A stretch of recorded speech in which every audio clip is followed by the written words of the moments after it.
প্রিয় ভাইরা মা বোনেরা, চলতেছে পবিত্র রজব মাস, সম্মানিত মাস, মর্যাদাপূর্ণ মাস।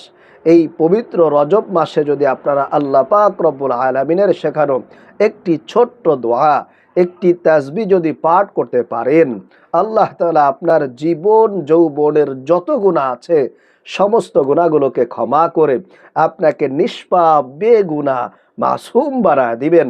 আপনার জীবনে আর একটি গুনাহও থাকবে না। আল্লাহু আকবার।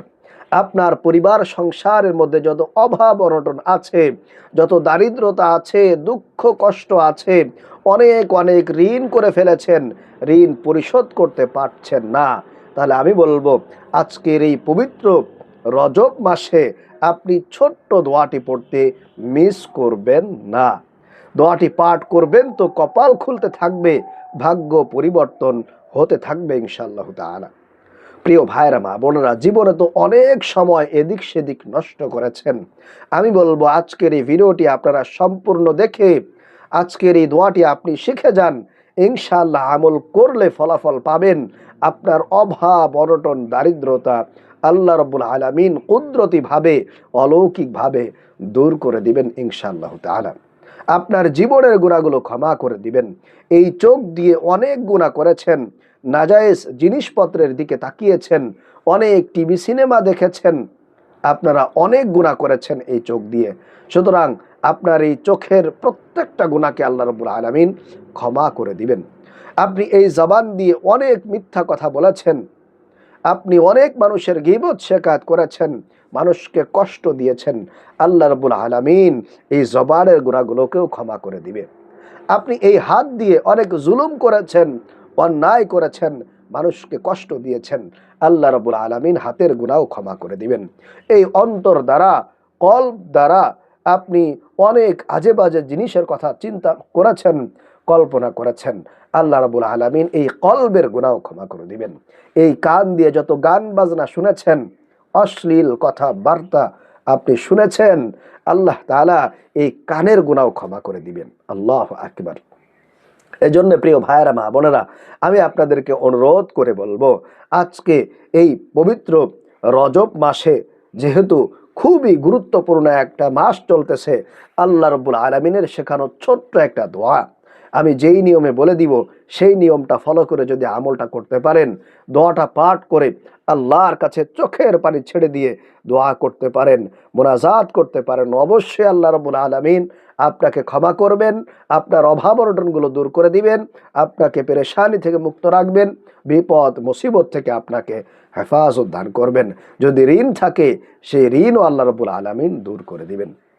এরপরে প্রিয় ভাইরা মা বোনেরা, আপনাদেরকে ভিডিওর শেষে ছোট্ট একটা দোয়া কবুলের দোয়া শিখিয়ে দিব, মনের আশা পূরণের দোয়া শিখিয়ে দিব ইনশাআল্লাহ, যাকে ইসমে আজম বলা হয়। সেই ইসমে আজম দিয়ে যদি আপনি আল্লাহর কাছে দোয়া করতে পারেন, চাইতে পারেন, আপনার বিশেষ দোয়া, আপনার বিশেষ চাওয়া আল্লাহ রাব্বুল আলামিন পূরণ করেই দিবেন ইনশাআল্লাহ। আল্লাহ রাসূল ওয়াদা করে বলেছেন, যারা ইসমে আজম পড়ে দোয়া করবে, আল্লাহ রাব্বুল আলামিন তাদের দোয়া কোনোভাবেই ফিরিয়ে দেন না, সাথে সাথে কবুল করে নেন। তাহলে প্রিয় ভাইয়েরা মা বোনেরা, একটু ধৈর্য ধরে আমাদের সাথে ভিডিওর শেষ পর্যন্ত আপনাদেরকে থাকতে হবে। প্রিয় ভাইয়েরা মা বোনেরা, রজব মাস কিন্তু খুবই গুরুত্বপূর্ণ একটা মাস। রজব মাসের পরেই হচ্ছে শাবান, এর পরেই কিন্তু রমজান। আল্লাহ রাসূল সাল্লাল্লাহু আলাইহি ওয়াসাল্লাম বলছেন, যেই ব্যক্তি রজব মাস পাইল, ওই ব্যক্তি যেন এই রজব মাসে বেশি বেশি একটি দোয়া পাঠ করে। সেই দোয়াটি হলো, আল্লাহুম্মা বারিক লানা ফি রজব ওয়া শাবান ওয়া বাল্লিগনা রমাদান। আয় আল্লাহ, আপনি আমাকে রজব মাস এবং শাবান মাসের বরকত দান করেন, ওয়া বাল্লিগনা রমাদান, এবং রমজান পর্যন্ত পৌঁছায়া দেন। আল্লাহু আকবার। এজন্য রাসূল করিম সাল্লাল্লাহু আলাইহি ওয়াসাল্লাম এই দোয়াটি রজব মাসে বেশি বেশি পাঠ করতেন এবং আমাদেরকেও পাঠ করার ব্যাপারে উৎসাহিত করে গিয়েছেন।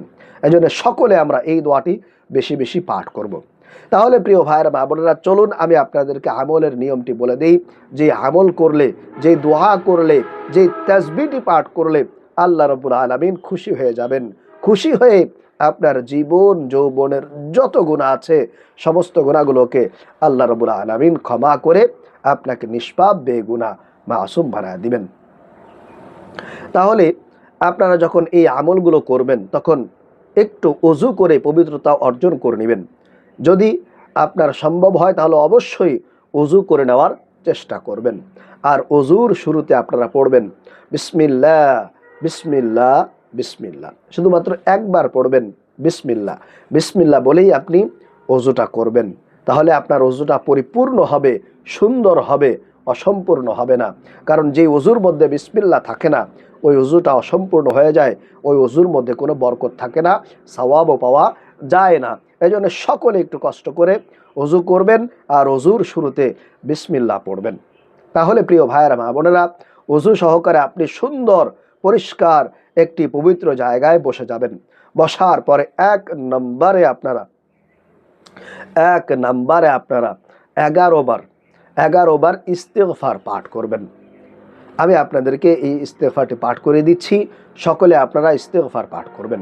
প্রিয় ভাইরা মা বোনেরা, ইস্তিগফার যদি কোনো বান্দাবান্দি পাঠ করে আল্লাহ রাব্বুল আলামিন তাকে 5টি পুরস্কারে পুরস্কৃত করেন। 1 নাম্বার, আল্লাহ তাআলা তার জীবন যৌবনের যত গুনাহ আছে সমস্ত গুনাহগুলোকে আল্লাহ রাব্বুল আলামিন ক্ষমা করে একেবারে ধুয়ে মুছে সাফ করে তাকে নিষ্পাপ বেগুনাহ বানায় দেন। 2 নাম্বার, আল্লাহ তাআলা তাকে গায়বীভাবে সাহায্য করেন, ধন সম্পদ দান করেন, অভাব অনটন দূর করেন। আল্লাহ তাআলা তার রিজিকের পেরেশানি রাখেন না, সকল প্রকার রিজিকের অভাব তার থেকে দূর করায় দেন।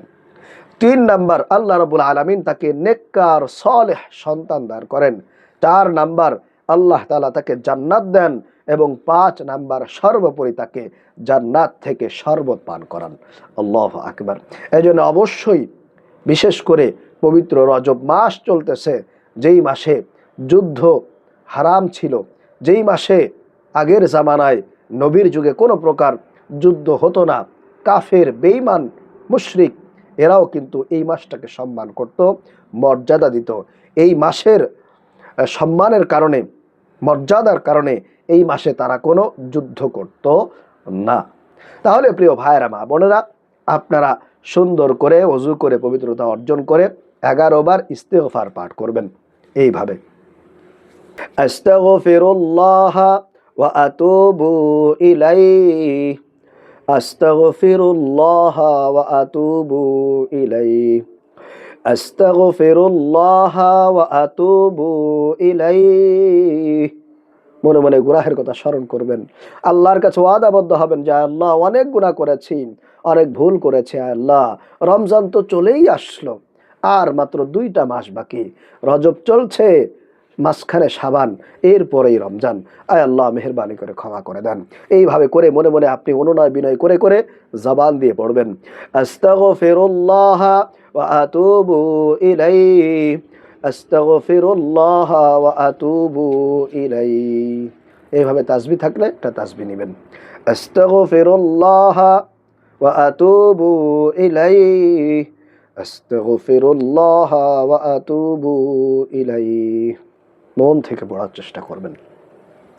এরপরে 2 নম্বরে আপনারা নামাজের দুরুদ ইব্রাহিম 11 বার পড়বেন, অথবা একেবারে ছোট্ট দুরুদ, সাল্লাল্লাহু আলাইহি ওয়াসাল্লাম, সাল্লাল্লাহু আলাইহি ওয়াসাল্লাম, সাল্লাল্লাহু আলাইহি ওয়াসাল্লাম।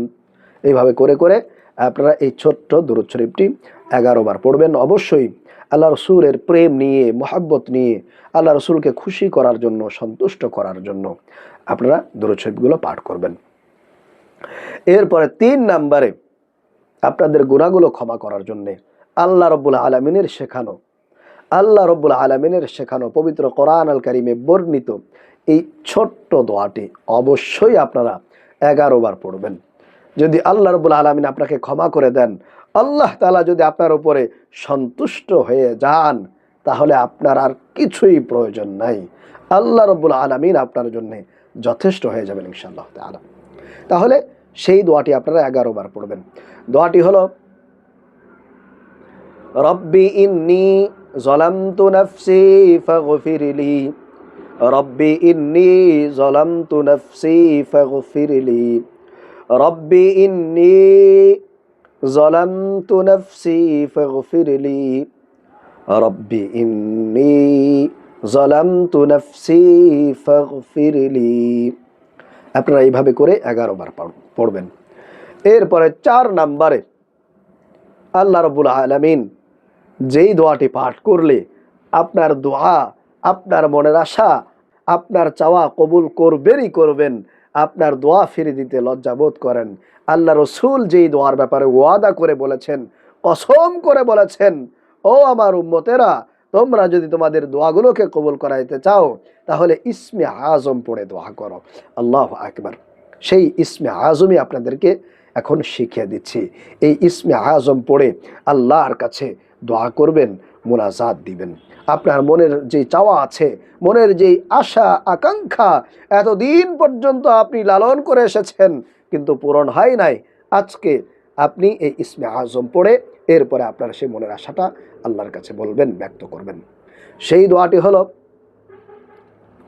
আল্লাহুম্মা ইন্নী আসআলুকা বিআন্নী আশহাদু আন্নাকা আনতাল্লাহ লা ইলাহা ইল্লা আনতাল আহাদুস সামাদ আল্লাযী লাম ইয়ালিদ ওয়া লাম ইউলাদ ওয়া লাম ইয়াকুল লাহু কুফুয়ান আহাদ। একেবারে সহজ, শেষের দিকে একেবারে সূরা ইখলাসের মতো।